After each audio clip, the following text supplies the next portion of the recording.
vocês, tudo bem com vocês aí? O pessoal tá entrando, né? Logo a gente vai chamar o Kleber. Então, como vocês estão?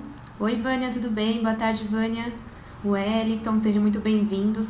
Hoje a gente vai tratar em um assunto muito importante referente aí à centralização do ICMS, né? Então, as empresas que possuem filiais, a gente vai tratar alguns aspectos no âmbito nacional, tá, pessoal? A gente preparou um conteúdo muito legal para vocês. Eu vou chamar o Kleber.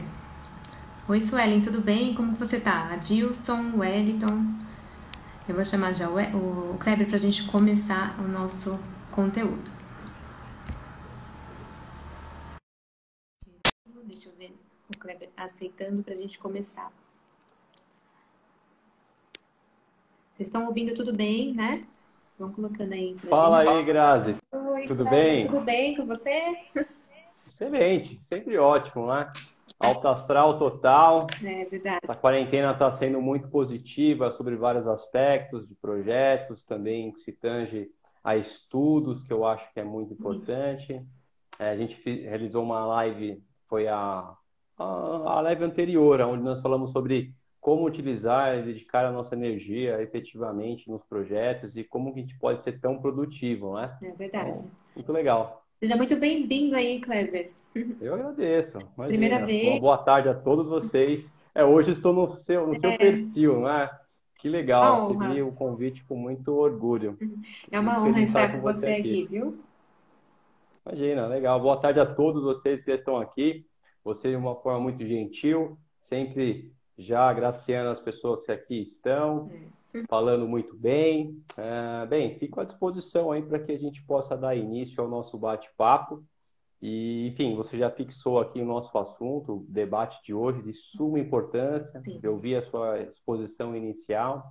Realmente é um assunto muito tempestuoso e a gente foi muito ousado, né, Grazi? Porque nós vamos falar sobre os conceitos tributários e também comentar sobre alguns critérios de como você deve escriturar isso dentro da FD Contribuição, da SPED fiscal. Crédito fiscal, exatamente.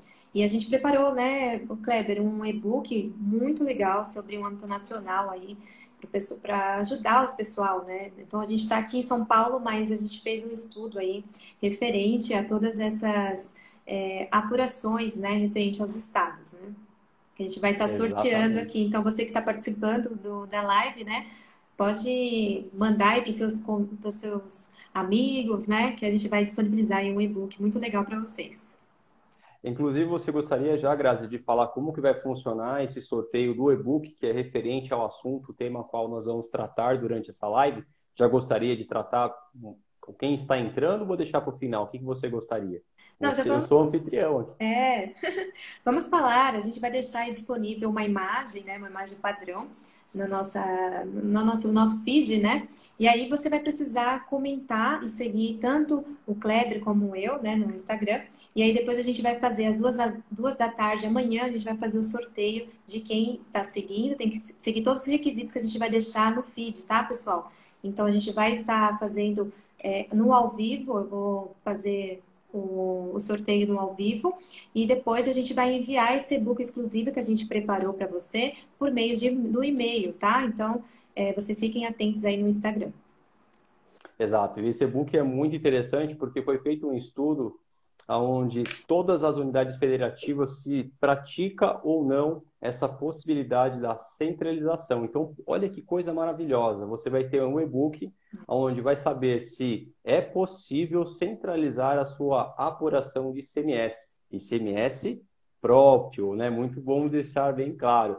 E a Grazi, poxa, como navega com muita segurança também no SPED fiscal, ela trouxe para nós as características de como você deve operacionalizar isso dentro do SPED. Então, veja que coisa maravilhosa. Você vai ter um material sobre o cunho tributário e Exatamente. com as suas devidas fundamentações, bem como o manual que trata esses lançamentos de todas as unidades federativas. Então, Exatamente. perceba que é um material muito Muito rico. rico. Então, concorra a essa oportunidade e não perca também, obviamente, o nosso bate-papo aqui de hoje, para que a gente possa transcorrer e ficamos abertos aqui às As perguntas que perguntas, vocês né? possam fazer e assim a gente conseguir aí transcorrer sobre esse assunto a qual nós estamos aqui disponíveis a responder todas as dúvidas. É claro, dentro de um momento razoável, é claro.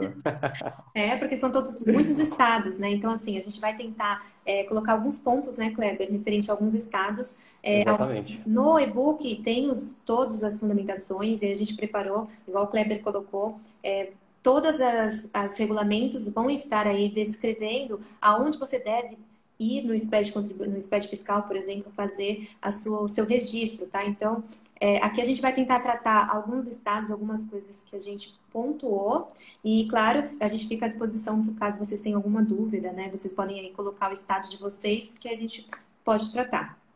Então, vamos. Sim, claro, vamos usar como suporte o material também, ao qual nós desenvolvemos juntos, e vamos tratar o assunto. Bem, eu posso iniciar, então, Grazi, só Sim, trazendo uma contextualização para aqueles colegas que já conhecem sobre a centralização, mas para aqueles que talvez estão não ouvindo pela conheço. primeira vez, então vamos deixar todos na mesma página. Sim, A centralização da apuração de ICMS próprio ocorre onde você possui filiais dentro da mesma unidade federativa e, ao seu gosto, você vai eleger uma unidade, esta que é a unidade comercial ou atacadista ou industrial, que você entender que deve ser essa unidade que vai ser a responsável pela apuração final do débito e crédito, chegando a um resultado a recolher ou devedor ou credora. Vai depender, obviamente, do que foi a sua apuração de CMS. O grande barato dessa questão ligada a essas nuances que existem, em particular da centralização, é você chegar ao ponto em investigar qual é a sua unidade que você percebe que não tem tantos créditos, entretanto, ela tem muitos débitos. E de acordo com as características dessa unidade que você possui, ela acaba não tendo outras opções, a não ser tendo como fonte outras unidades, assim abastecendo ela com crédito na transferência sobre isso. Eu já repasso também essa palavra a você, Grazi, sobre na questão operacional. Então, traga para nós também, então, na medida que eu já identifiquei que para ter uma operação centralizada, necessariamente eu tenho que ter unidades, essas empresas que estão na mesma região a qual você contempla. sim. Então, trazendo um caso claro. Em São Paulo, você tem municípios vizinhos, próximos, enfim. Então, para quem é de São Paulo, para ficar bem com um exemplo fixado, imagina que eu estou em São Paulo, eu tenho unidades em Campinas, eu tenho unidade em Jundiaí, eu tenho unidade, por exemplo, em Guarulhos.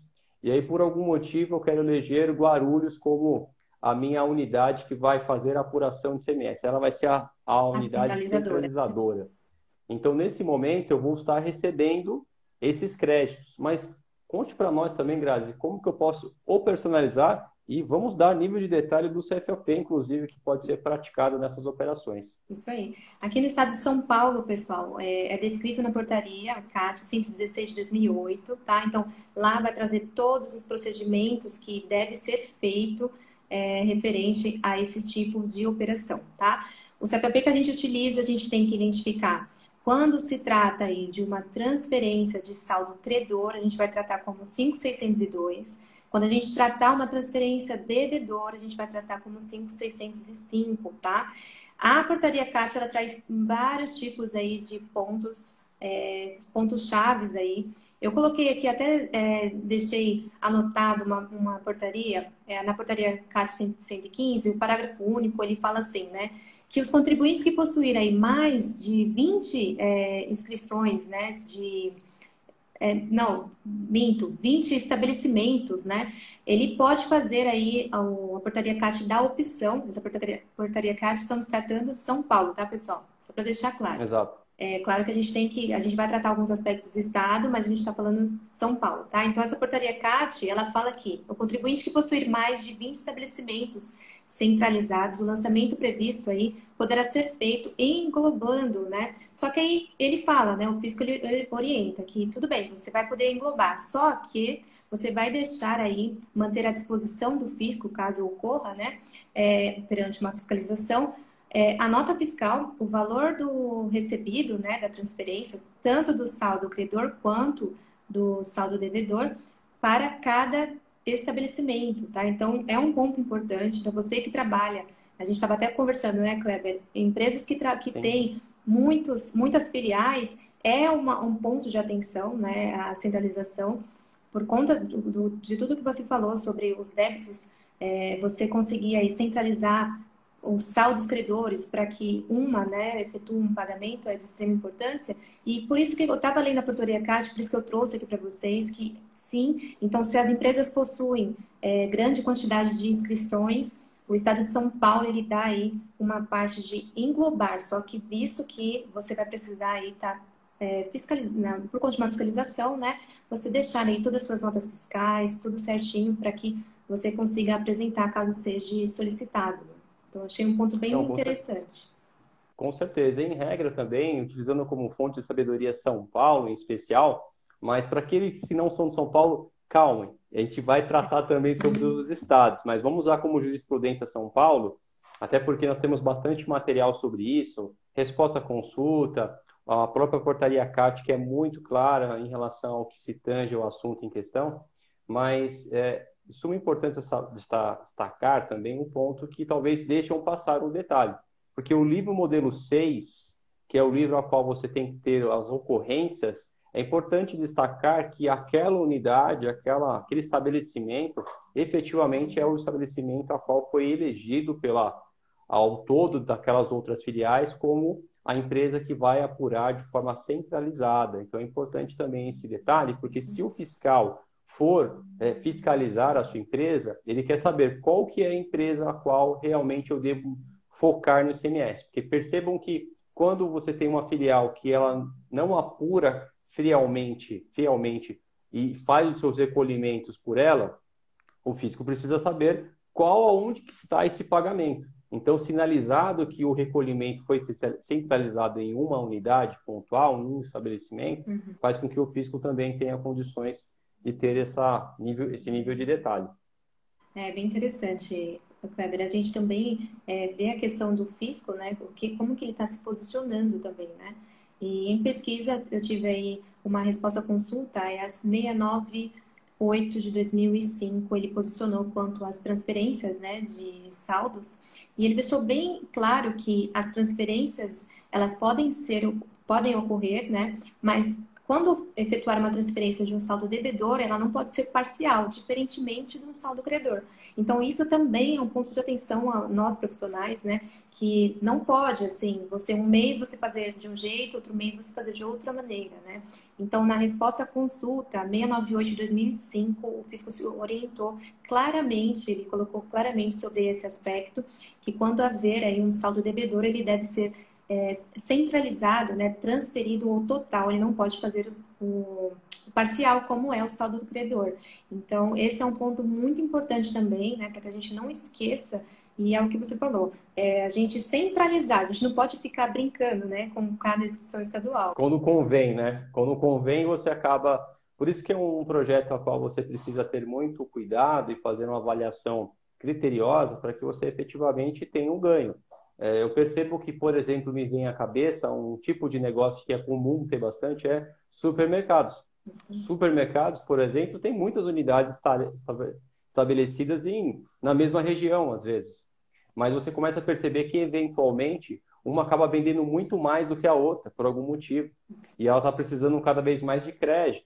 Então, entender a volumetria da empresa também é importante para que você eleja qual vai ser a unidade que vai ser a centralizadora. Centralizadora, exatamente. Aí o Vinícius está perguntando assim, Graziela, é preciso emitir uma nota fiscal para transferir o saldo devedor? Sim, a gente até colocou aí o CPP, né, o CPP 5605, onde ele trata aí sobre a transferência de saldo devedor, tá? Então, sim, você precisa emitir. Claro, sempre considerando o seu estado, tá? Então, existem fundamentos diferentes. O estado de São Paulo, eles funcionam de uma maneira, só que todos eles, como a pesquisa que a gente fez, né, Kleber? Todos eles Exato. funcionam quanto aí uma emissão de nota fiscal, tá?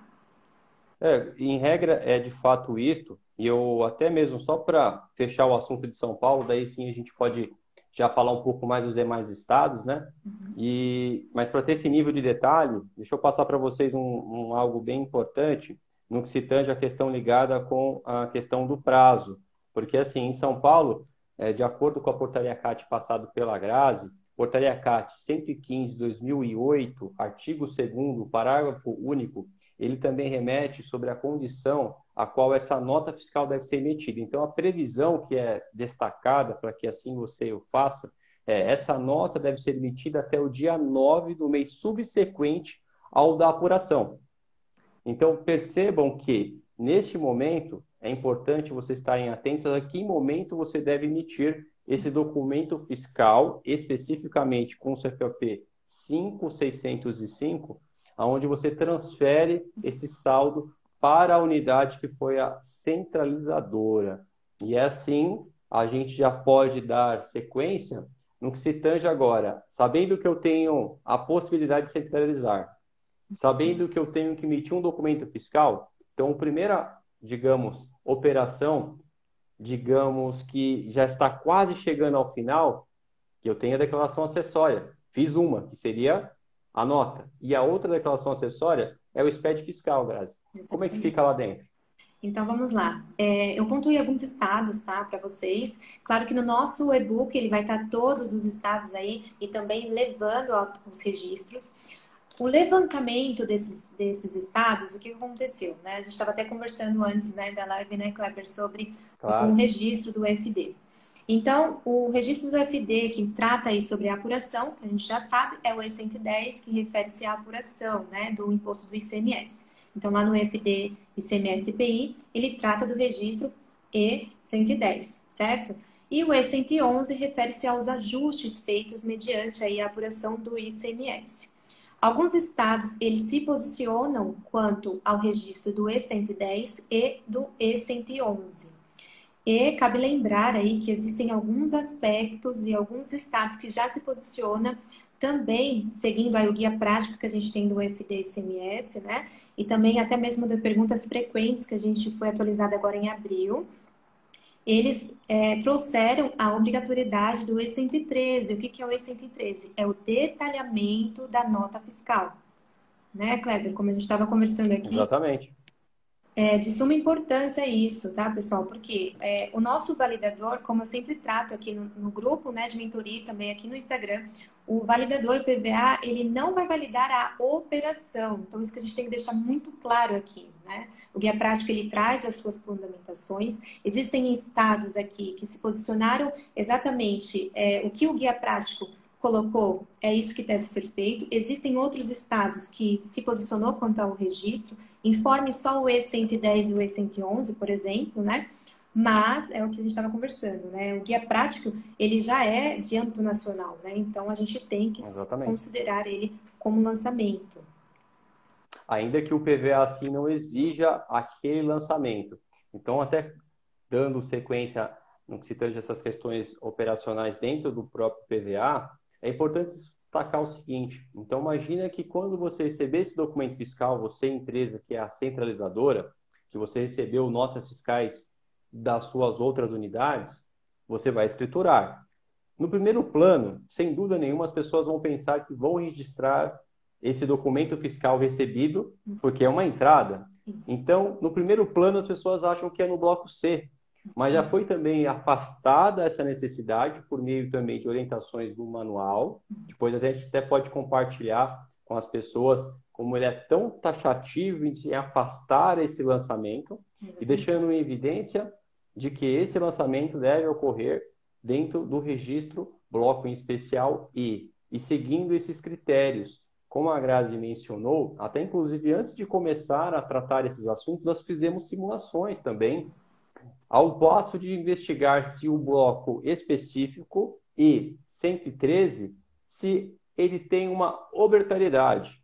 Exatamente. Sob o ponto de vista de PVA, ele deixa você transmitir tranquilamente. Mas observe esse registro com muito carinho. Se hoje você já faz esse processo de centralização e recebe esse documento fiscal e tem como recebimento especificamente o CFOP 5605, e já vem praticando dentro do próprio bloco E, está fazendo o 111 tranquilamente, mas se atente também para o bloco E 113, porque nesse bloco especificamente você vai ter níveis de detalhe do tipo chave de acesso do documento fiscal, você vai ter o código do participante, ou seja, destacando qual que é a sua unidade efetivamente a qual fez esse envio desse saldo para você. Exatamente. Então, percebam que muitas vezes tem estados que não se posicionam fielmente como demanda ou manual. São Paulo, por exemplo, já se posicionou. Sim.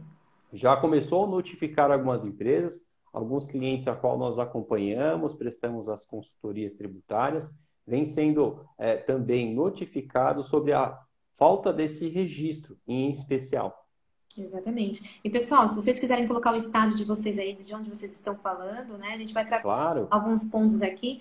Por exemplo, São Paulo, ele já se posicionou como E113, Paraná também, tá? Então, Paraná, ele já se posicionou literalmente, vai estar aí no nosso e-book, como você deve lançar. Então, ele deixa explícito, assim, que é lançado o E111, a questão do ajuste, o E113 deve ser lançado aí, o documento fiscal. E ele até coloca o código do campo 04, por exemplo, tá? Então, se você é do Paraná, ou que você tenha um cliente, né, estabelecido no Paraná, ele já se posiciona literalmente aí a questão do E113, tá? Que é tratado no guia prático. Ah, você é de Não, com Minas, ó, o certeza. Felipe de Minas. Minas também se posiciona, mas ele não deixa claro aí o E113, só que a nossa recomendação aqui é que vocês verifiquem a questão do E113, né? Porque no Com regulamento de certeza. Minas Gerais, por exemplo, onde ele trata no artigo 97, tá, Felipe? Sobre a questão aí do lançamento. Então, ele traz no artigo 97 do regulamento do Minas Gerais, o parágrafo 6º, ele fala aí sobre o lançamento das transferências de saldo devedor ou credor no E111, o ajuste, tá? E aí você deve lançar num código específico, que eu até coloquei aqui, que é Minas 04005. Então, você já vai lançar o ajuste. Nesse regulamento, ele não trata o E113, tá? Mas eu acredito que deve sim ser considerado como guia prático o E113 na questão aí de você detalhar o documento fiscal. Com certeza. Eu acho que como a gente já comentou no início da introdução do nosso bate-papo, ainda que talvez o próprio fisco da região que você está não está pedindo esse dado, mas eu acho que cabe sim, com certeza você está muito antenado. Por quê? Por exemplo, alguém aqui é de Goiás? Se alguém for, por favor, suba também Eu aqui também. para falar. Por exemplo, o regulamento de ICMS de Goiás, ele é muito específico em detalhar fichas voltadas ao SPED fiscal. Então, ele fala que quando você falta com o preenchimento, quando você falta com a formalidade, então, ou seja, você não está lesando o fisco, mas está faltando com a sua, digamos, literalidade do que se refere àquele lançamento. Então, o fato de você não demonstrar isso fielmente, como é de fato que se espera do contribuinte, isso também é uma penalidade. E muitos estados se posicionam dessa forma. Quando muito, ou é de forma subjetiva, genérica, fala-se que qualquer tipo de intercorrência que for acontecer, que o contribuinte agiu de modo que quis deixar algo obscuro, isso pode causar uma penalidade. Então, percebam que depende do texto, mas tem estados que é muito específico, em especial Goiás, ele é muito específico em dados voltados ao SPED fiscal, mencionando fichas, mencionando registros. Então, faz com que você tome muita atenção. E é um registro que, como a gente mencionou, uma vez que você valida no PVA, ele não critica. E tem mais, né, Grazi? Assim, nós também testamos um ponto importante, porque se você faz um lançamento no bloco C, em especial, como é uma entrada para quem é empresa centralizadora, vai ser no C100 e você vai registrar no campo de entradas. E ali você vai registrar o documento, vai colocar o CFOP, etc. Só que a pessoa, ela também tem que estar atenta a um detalhe, porque no próprio manual ele fala que esse tipo de CFOP ele não será somado. Ou seja, se eu colocar um crédito especificamente na entrada que você vai registrar com o CFOP 105, ele não vai subir isso para a sua operação. Ou seja, esse crédito não vai subir para a sua conta gráfica. Exatamente. Então, ou seja, está afastado essa possibilidade. E aí tem uma falsa ilusão de que está tudo certo, mas na verdade não. Ele não teve efeito nenhum dentro do bloco C. Exatamente. E isso deve ser pontuado também no sistema, né, Kleber? Porque considerando que essas notas, né, estarão junto com todas as outras escrituradas, será que seu sistema está preparado para isso, né? Será que o seu sistema vai levar essa nota fiscal já lá para o E113? Então deve ser verificado, levantado esse ponto aí no seu sistema, no seu departamento de TI, caso for aí o caso da sua empresa. Mas como até a gente até tratou, né, um dos casos do diferencial de alíquota tem da mesma maneira, né, que não tem um registro aí, por exemplo, no sistema que eu trabalhei, ele não tinha um sistema próprio para levar o registro correto. Então, provavelmente, é o que o Kleber disse, né, vai estar junto no C100 com todas as notas, tanto de entrada quanto de saída, se for a questão da emissão, né? Não vai estar fazendo aí na conta gráfica da apuração. O guia prático ele deixa muito claro isso. A gente fez aí, né, Kleber, a questão Com certeza. de verificar isso. Então ele deixa muito claro que há exclusão dos CFAPs de 1.605 e 5.605, tá? Claramente, né? O efeito é zero. Então, mesmo que você, de alguma forma, coloque no bloco C, não vai surtir efeito algum, mas vai sobrar. Não precisa ter essa informação lá. Espera-se que esse registro seja esperado dentro do registro do bloco E. Basicamente, seria isto. E até aproveitando sobre essa questão de mapeamentos ligados ao sistema, que é de suma importância, é justamente isso. É conhecer as nuances que existem dentro do próprio SPED. Então, aqui, por exemplo, de novo, me perdoe se eu utilizar muito as expressões de São Paulo, no que se tange a questão de fiscalizações, mas é o que aqui hoje está trazendo mais sobre detalhes. Então, por exemplo, a São Paulo vem notificando muitos contribuintes, em especial uma portaria CAT bem antiga, relativamente, de 2018, portaria CAT 66 de 2018. Então, você hoje que tem operações que trabalhe com a coluna isenta e não tributada e outras, nós temos um registro que precisa ser mencionado dentro do SPED. E, em especial, são dois registros. O registro C-195, sequencialmente seguido, com o C-197. Então, essas informações precisam ser demonstradas. E esses fiscais de São Paulo estão pedindo orientações, porque para ajudar nós aqui, paulistanos, nós temos a GIA. Vocês Exatamente. conhecem a GIA. A GIA nada mais é do que uma espécie de SPED fiscal, bem menor, bem mais condensado, mas que o objeto é o mesmo. Então, na GIA, eu tenho ambientes, eu tenho blocos específicos que eu coloco não tributado, outros isenta. Só que se espera-se que esses valores também vão para o SPED fiscal. Então, percebam que parece algo relativamente simples, que é algo que não está gerando nenhum tipo de problema, mas é a formalidade. Então, se de fato nós estamos pretendendo caminhar, e esse é o desejo, obviamente, de seguir só com o SPED fiscal, quem nos fiscaliza tem que ficar muito confortáveis em descontinuar a GIA ou qualquer outra declaração correlata ao SPED fiscal, para que ela tenha condição, ela fisco, né, tenha condição de seguir as boas práticas. Exatamente. Você tem que correlacionar isso, né? Eu trato sobre o sistema porque eu sei que existem muitos sistemas aí que não estão preparados, né? E claro, é o que a gente falou, né? Eu vivo falando isso para o pessoal. A gente tem que saber, a gente não tem que saber de tudo da área de TI, a gente não tem que saber de tudo do nosso sistema.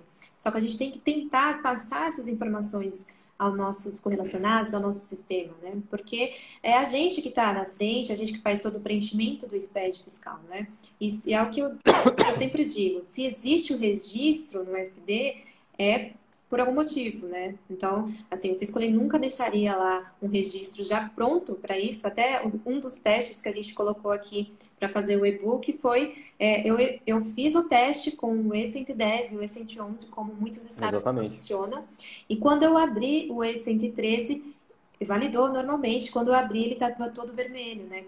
Como se você é obrigado a fazer sim o E113, né? Então, Me permita aqui, o Vinícius fez uma pergunta. provocação muito interessante, onde ele pede a minha orientação, ou pede o que eu entendo sobre a GIA. Eu concordo 300% com você, Vinícius. Eu percebo que a GIA, hoje, no atual cenário que nós estamos, Digo, cenário esse tributário, cenário dos profissionais um pouco mais aguçados, que estão um pouco mais à frente, não menosprezando os colegas que lá estavam, lá em meados de 2000, de forma nenhuma. Mas o fato é que hoje, você com o TXT na mão, ou seja, com todos os blocos do SPED fiscal, você faz o que você quiser. Você consegue, conhece a empresa de cabo a rabo. Porque muitas vezes você tinha um CFOP, por exemplo, 101. Legal, eu sei que isso é uma compra de insumo. Mas quais são os insumos? Quais são a NCM? Quais são os critérios que eu posso ter? Será que foi tributado adequadamente? Exatamente. Na GIA é uma linha só especificamente. Ele não me traz no nível de detalhe que tem um SPED fiscal. Então, trazendo uma resposta em um parágrafo, digamos. A GIA, na minha avaliação, ela não tem caráter nenhum, assim, para uma avaliação. No máximo que eu faço nas revisões tributárias é confrontar se o que eu apurei na GIA reflete no que tem no SPED. Né? Mas sempre como regra, para desempatar, se alguma coisa está em descompasso, eu sempre sigo a regra do SPED fiscal, porque eu consigo ter um nível de detalhe no que se tange a questão da chave de acesso, eu posso reprocessar, eu consigo entender onde está o erro. Pela GIA, ela não tem elemento suficiente para que eu tenha segurança de entender qual que está errada, a GIA ou o SPED. O SPED eu consigo, eu tenho um detalhe de nota, então é muito mais evidente. Se eu somar todas as notas de entrada e tenho um saldo de ICMS, se somado aquelas notas eu tenho aquele resultado, fatalmente algo aconteceu. Então, se eu estou mais maduro de estar inclinado, de seguir a corrente que é vista dentro do SPED do que está dentro da minha GIA. Porque a minha GIA eu não sei quais foram aqueles saldos compostos. Posso ter um livro fiscal de entrada extraído do meu sistema? Posso ter detalhes. Mas eu digo assim, se eu não tenho pouco tempo para pensar, eu tenho poucos recursos, eu tenho que ter eu sempre brinco em aula, eu só tenho dentro da pistola uma bala. O que você vai seguir? Você vai seguir o que está escrito, pelo menos dentro do SPED, porque o fisco pedir para você a relação do documento fiscal, você tem chave de acesso, você tem elementos. Agora, se eu tenho um saldo na GIA e eu não tenho como comprová-lo efetivamente, então, assim, siga a corrente do SPED fiscal. Então, basicamente, a GIA, para mim, como já vem se posicionando já o governo do Estado de São Paulo, é ter o desejo de descontinuar a GIA, uma vez que hoje, no atual cenário dos profissionais, quase não se usa para nível de processamento de interesse tributário, né? de cruzamento. É mais por uma obrigação, né? Exato, não tem um caráter assim que vai me trazer uma novidade ou uma avaliação tributária. Basicamente, eu só confronto se reflete com o SPED fiscal. Digamos que hoje ela serve mais para esse tipo de evento. E é um ponto muito importante, Kleber, que também ficou simples, né, também de haver uma fiscalização. Então, simplificou também para o fiscal, né, essas informações. Que agora é só fazer o cruzamento, XML versus o que a gente está informando no FD. Antigamente, o que acontecia? Eles queriam todas as notas fiscais para fazer a comprovação daquilo que foi apurado na GIA, né? Pois é.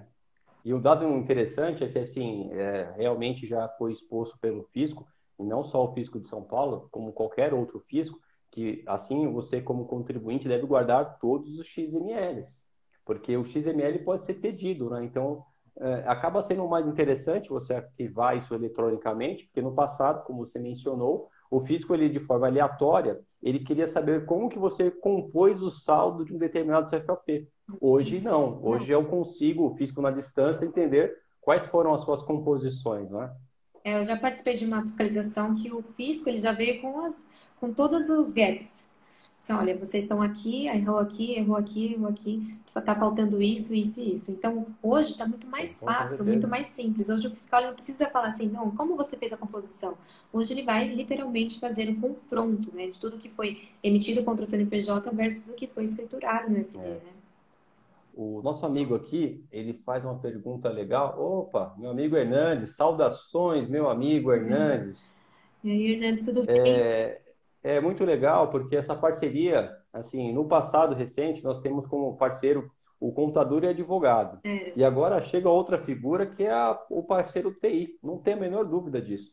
E essa parceria tem que ser muito simultânea, porque, perceba, recentemente trocou o layout do SPED fiscal, não foi? Foi. Então, se eu não atualizo o meu RP ou meu sistema corporativo, eu faço todo o sistema. Imagina, eu lanço toda a nossa de entrada, de saída, só tenho que apertar o botão para gerar Será para e mandar. importar o PVA. Mas por algum motivo não está incorporando, não consigo transmitir o que está acontecendo. Versão. Então percebam que coisas relativamente simples podem ser um caos. Né? Exatamente. Uma vez que você tem para entregar o seu SPED e simplesmente por uma questão de só versão, você não consegue. Imagine Então não um percebam como registro, que né? essas áreas. Imagina um registro. Então, eu percebo o seguinte, agora sendo bem criterioso nos dados. Mundo perfeito, tá, gente? O Uhum. ideal é que quando você tem uma empresa que chega no seu escritório de contabilidade, ou você que tem uma empresa, enfim, você profissional da área, mundo perfeito, é que você realmente entenda o negócio do cliente e comece a criticar em relação a quais são as fichas. Exemplo, dentro do SPED fiscal, nós temos um registro que é o 1600, mas ele é oriundo apenas exclusivamente para as empresas que trabalham com cartão de crédito e débito. Pergunta: se eu trabalho numa empresa que tem como exclusivo core business ou e-commerce, então fatalmente esse registro sobe no radar. Então, eu acho que esse follow-up de Exatamente. registros chaves fazem sentido você enxergar porque quando você consegue mensurar e compartilhar, desde que você tenha, obviamente, setores que podem se apoiar, como o TI, como o setor contábil também, que é de suma importância, e assim o fiscal, juntos tem condições de fazer algo bem interessante. E esse ponto que você colocou, 1600, vale um ponto de atenção, porque ele também deixa passar, viu? Então, se você que não informa o 1600, Opa! né? Certeza, Você que não informa certeza. 1600 e que faça aí operações com cartão de débito e crédito, o PVA ele não vai te avisar, ele não vai dar erro algum, tá? Então, E, é um levantamento sim que deve ser feito. e um dado curioso também, Grazi, que é importante trazer para todos, é o seguinte: hoje, a nota fiscal 4.0, você já destaca qual é a forma de recebimento. Se Exatamente. é cartão de crédito, débito, boleto, etc. Então, perceba que na primeira declaração acessória, que no caso é a nota fiscal, você fez ela destinando ao fisco e já informando que você deve receber na modalidade que você mencionou. Nesse ponto, você esqueceu ou não colocou, por algum motivo, o registro 1600 tratado aqui. Só que tem outro ponto que é onde vai ser o desempate, porque as administradoras de cartão de crédito entregam uma declaração chamada Decred. Ou seja, ela está te dedurando, porque ao destacar Exatamente. como que vai funcionar isso, ela menciona o CNPJ da sua empresa, quer dizer, ela põe elementos que vão ao encontro. Então, eu tenho três pernas: a nota, o SPED e o Decred. Bom, se alguém falhar aqui, que no caso seria o O registro registro, 1600, já sei onde está o problema. exatamente. No SPED, e não nas duas pontas. Então percebam que isso é um fato bem inusitado. Então, da mesma forma que a gente está tratando aí do E113, né, que também não valida, então são registros, é isso que a gente quis Exatamente. trazer aqui no meio da live, também por meio do e-book, e são registros importantes e que se o guia prático ele já trata, você deve ir atrás referente aí à sua legislação estadual, para você verificar como eles estão se posicionando, tá? Então, existem muitos estados aí que se posicionam referente ao guia prático. Então, a gente fez aí o e-book e aí eu tratei, né? Por exemplo, o estado de Bahia, que eu vi que teve gente aqui que é de Salvador, por Por exemplo. favor, comente aí de Bahia para a gente poder falar um pouquinho também desse estado. Então, a Bahia, ela se posicionou referente, deixando claro, literalmente, que o contribuinte ele deve seguir o que está prescrito no guia prático. Então, ele não se posicionou ao seu entendimento diferente disso, tá? Então, você que é de Salvador, que eu vi aqui que tem uma pessoa aqui que é de Salvador, a Bahia ela deixou muito claro que é para todos os contribuintes seguir o que está descrito no guia prático, tá? Então, ela foi muito Exatamente. pontual quanto a isso. E aqueles que querem a seguir com a questão tributária, especificamente, que refere-se a essa possibilidade da centralização, vamos lá. Regulamento de Bahia, artigo 306. Evidente que o e-book vai ser sorteado, mas se você não for contemplado, está aqui o artigo para você. Regulamento de ICMS de Bahia, 306. Esse é o artigo que vai regulamentar sobre o credenciamento, por assim dizer, que possibilita você ter a condição de ter uma unidade, um estabelecimento que pode centralizar. Então, esse é o ponto. Trazer esse momento de pandemia tão importante, opções para que efetivamente não deixe de existir uma unidade, um estabelecimento. De repente, você tem 7 filiais. Em razão dessa dificuldade, pensam-se em descontinuar uma filial. Talvez com essa ação trazida pode melhorar os resultados da empresa e nesse ponto não precisa fechar aquela filial. Então percebam como é interessante essa questão de jogo de possibilidades frente ao ICMS próprio. Exatamente. Lembrando que é o próprio que a gente está tratando aqui, né? Amazonas Exatamente. também, pessoal, o Amazonas também se posicionou com o registro E110, então informaram no campo 08, você que tem algum cliente ou é de Amazonas, sobre a questão da transferência, tá? Então, eles se posicionaram tanto com o registro E110 quanto no registro E111, tá? E o seu código específico no seu regulamento, do seu ICMS, no artigo 154 até 156. Então, você que é do estado de Amazonas, ele também se posicionou com os registros que a gente está trazendo aqui, claro que sempre considerando o ponto aí que a gente está tratando do E113. E tem uma particularidade também, né, Grazi?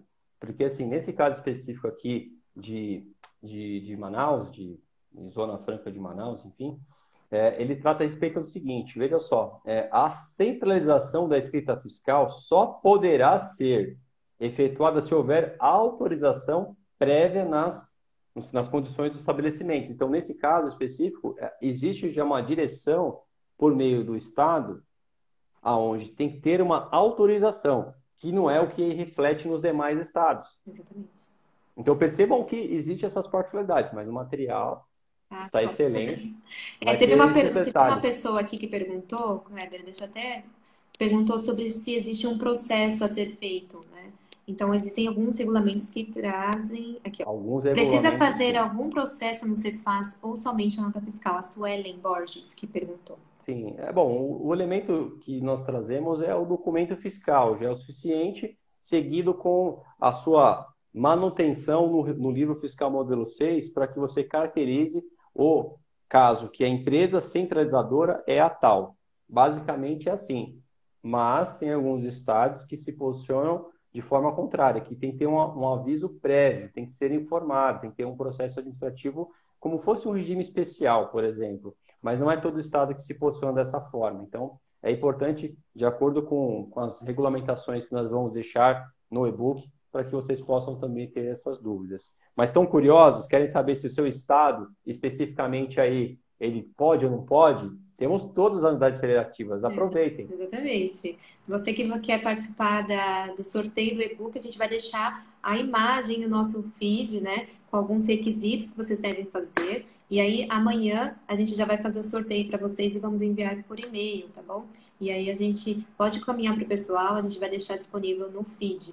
Está um material muito bom, então vai vir com todos os regulamentos e as suas funcionalidades aí quanto o EFD, né? A Suelen perguntou em São Paulo, né? Que a gente tratou no início da live.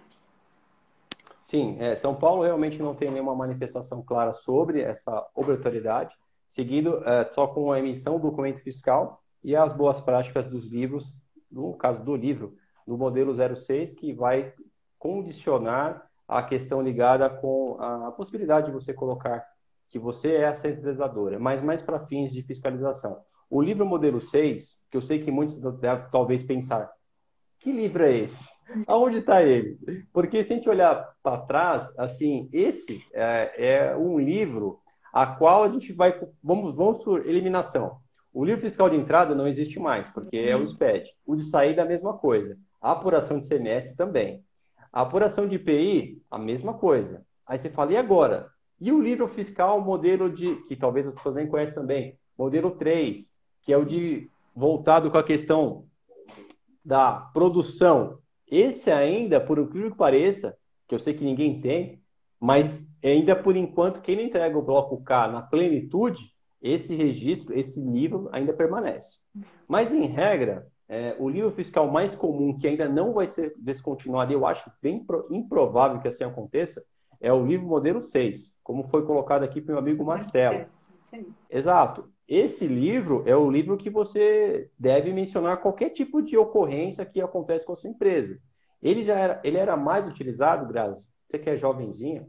Eu trabalhei com o modelo É, 6, sim, tá? E era uma briga quando eu Oi? via fiscalização e para você encontrar o modelo 6 É. Mas antigamente esse livro também servia para colocar o que nós chamamos de AIDF, que seria a confecção de de talões talão de nota de nota fiscal. fiscal. Exato. Hoje, por isso que ele era mais utilizado. Hoje, assim, as pessoas acabam não usando tanto em relação à questão do modelo 6. Mas, Mas é um sem ponto de dúvida atenção nenhuma, aí para deixar é um ponto de atenção. ele perto, né? Não, Porque quando você é, precisa, eu falo assim, com nossos clientes lá especificamente, assim, a gente depende do tipo do cliente. Se é um cliente bagunceiro, eu falo, deixa esse livro comigo que está é, melhor, exatamente. tá melhor guardado. Mas, em regra, esse livro deve ficar com o cliente, porque é lá onde acontecem as ocorrências. Então, tem algumas coisas que eu não sei o que está acontecendo. Então, esse livro tem esse caráter e deve seguir à frente desse ponto. Exatamente. A Elisângela colocou, em São Paulo tem que registrar no modelo 6, se comunicar a Cefaz e vai dar DEC, né? Sobre o. Sim, sim. Sim, E vai no deck, né? Onde mostra as ocorrências. é isso aí. Legal, aqui o pessoal aqui comentando bastante. Está entrando uma turma aqui bem legal. Até os registros das baixas das notas fiscais convencionais, Marcelo posicionou. Sim, sim. E, O livro modelo 6 ele foi muito mais utilizado no passado. Hoje, talvez não tanto quanto, mas é um livro que ainda tem a sua envergadura importante frente à sua empresa. Não tenho a menor dúvida sobre isso.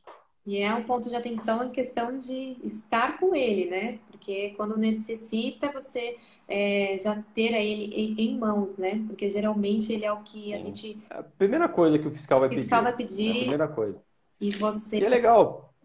Porque se você menciona a respeito disso, até sobre o ponto de vista tributário, no que se tange a questão de penalidades, a boa-fé sempre é bem-vinda. Então, se você, por exemplo, tem uma operação que você quer já antecipar o fato, dizendo que houve uma intercorrência ali, você não conseguiu contornar, é aquele livro que você vai realmente contar seus pecados.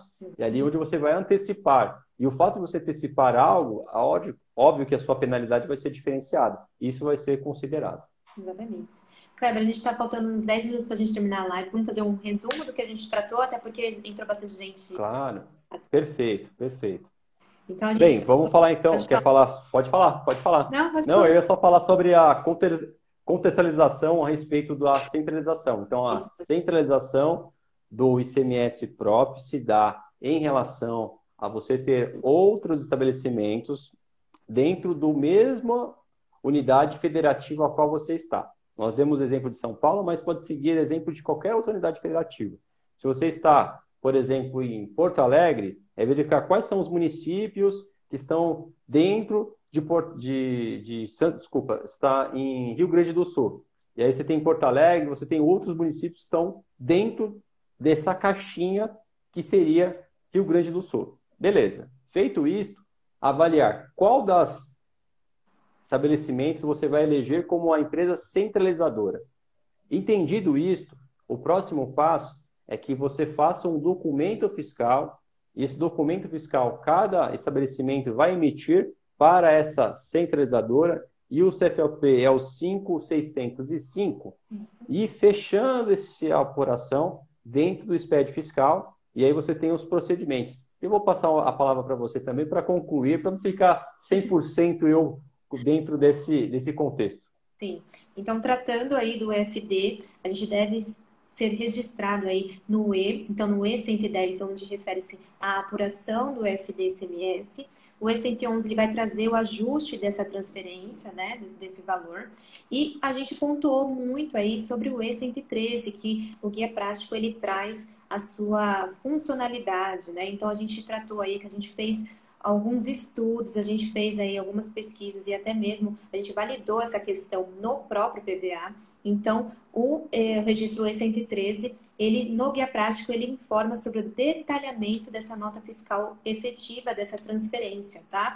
Então, o PVA, sim, ele vai validar sem esse registro. Existem estados que não se posicionam aí com detalhamento do E113, só que a gente colocou nessa live o ponto, né, sobre o E113, sobre o registro dele. Verifique com o seu sistema se o seu sistema aí ele já comporta isso. Se não, como o Kleber disse, o C100 não vai adiantar, porque o guia prático ele deixou muito claro que as apurações feitas no E110, no E111, não comporta, né, esses valores de transferência.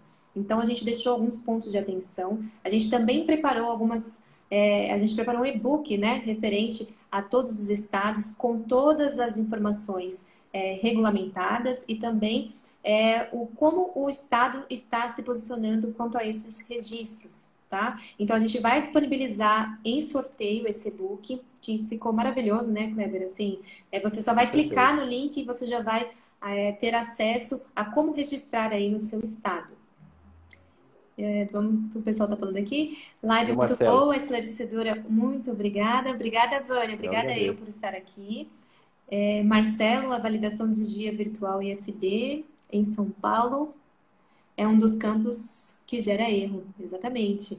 Então, a gente pontuou alguns erros aqui também, que, por exemplo, o registro 1600, né, que muitos aí Sim. não estão fazendo. Então, existem muitos registros não sendo registrados, preenchidos por nós, né? Então, o bloco 1 ele é muito complicado, porque o bloco 1 em especial parte do contribuinte habilitar o campo. exatamente. Então, em especial esse campo 1600, como os demais, se você não habilitar esse campo, simplesmente o PVA não vai criticar isso. Agora, evidentemente, se você, assim, selecionar, óbvio que nesse campo, nesse momento, ele passa a ser obrigatório. Então, por isso que é importante estar bem antenado com o seu sistema, o seu RP, o seu sistema corporativo que gera esse arquivo para que submeta a validação do PVA. Então, ambos precisam estar bem coesos. E não vale fazer aquela manobra que todo mundo faz. Tudo bem que eu já fiz bastante, tá? De repente você chega, submete para uma validação, o PVA critica para ver qual que é a linha dentro do arquivo TXT que você precisa ajustar. E aí, de repente, você olha para um lado, olha para o outro, assim, é mais rápido ajustar no TXT, não é? Já fiz isso também, já, vai. Mas, assim, o ideal é que você corrija, obviamente, dentro do seu sistema RP ou operacional, para que quando submetesse de novo, porque pense, quando você corrige o TXT, se o erro persistir mês a mês, você vai ter que ser um especialista em TXT, vai ter que sempre estar corrigindo o TXT, não é um caminho. Mas eu sei que na hora do aperto, flui legal, é uma forma de a gente conseguir tomar ações. Então, ou seja, depende do momento. Mas, em regra, vamos tentar ajustar dentro do tempo para que você não tenha problema. E até aproveitando que a gente está aí no final do mês, né, Kleber? Se você que não faz esses registros, pontue o seu sistema, né? Pontue os seus departamentos correlacionados. A gente também tratou aí sobre a importância de nós, como profissionais, estarem aí atentos ao TI, atentos ao nosso sistema, por conta de todas essas mudanças que estamos tendo, né? Como a gente pontuou aqui, existem obrigações como a GIA, como a DAP, por exemplo, no estado de Minas Gerais, que só pontua a apuração, né? Então, hoje, o fisco, ele está muito mais, simplificou muito mais a fiscalização, né? Tudo em questão de cruzamento, XML, a gente falou do Decred, né? Então, está muito mais fácil, tanto para nós, né, como profissionais, mas também para o fisco tá tudo na mão dele, né? Certeza. Simples assim, né? Temos esses pontos. Exatamente. Então, gente... Mas é isso aí. Acho que é isso, né, Kleber? Muito obrigada, Kleber, por você estar participando aqui. Como eu sempre disse, você é um mentor para mim na área, um ícone na área tributária. Muito obrigada por você ter participado, por ter topado aí fazer esse e-book também. É uma honra mesmo. Imagina, eu que agradeço. Espero que a pessoa que for contemplada também com esse e-book. Nós ficamos à disposição, caso vocês queiram esclarecer mais alguma dúvida. Acho que somos colegas, temos aqui 21 pessoas aqui participando, são pessoas profissionais que agregaram bastante para o nosso bate-papo. Eu acho que é assim que a gente constrói ideias. aqui nós estamos como professores, muito pelo contrário, né? A ideia aqui é a gente trocar informações, né? A ideia da live é essa, não tem nenhum cunho comercial, não tem nada do tipo. A ideia é que a gente troque informações, vocês também têm abertura para fazer as suas ponderações e com isso a gente promover um debate para a nossa área. Então, basicamente é isso. Fecho a minha fala agradecendo novamente o convite e aqui aproveito para fazer o outro convite, porque eu já estou caminhando para uma outra live agora que eu vou participar para o CRC de Goiás. Então, quem me segue nas minhas mídias é kleber.antonio.santos. Quem ainda não me segue, caminhe para o meu perfil, porque eu vou participar de outra live sequencialmente agora às 6 horas, falando sobre PIS e COFINS, sobre a possibilidade de crédito advindo dos dispêndios do Covid. Então, está interessado em saber se pode tomar crédito de luva, de máscara, você que é uma indústria? Vamos para outra live e vamos descobrir um pouco mais sobre esse assunto. Agora eu vou falar de PIS e COFINS. Tá vendo como é por isso, pessoal, que ele é meu mentor, entende? 6 horas da tarde, a live. Vamos em frente, vamos em frente. Muito obrigada, Kleber. A gente vai deixar, então, pessoal, a imagem para o sorteio amanhã. Às 2 horas da tarde a gente vai fazer no ao vivo, tá bom? Então, eu espero que vocês gostem e quem seja contemplado aí, vocês vão gostar muito aí do material. Muito obrigada, uma ótima tarde a vocês. Bora lá, Kleber. Valeu, tchau, tchau.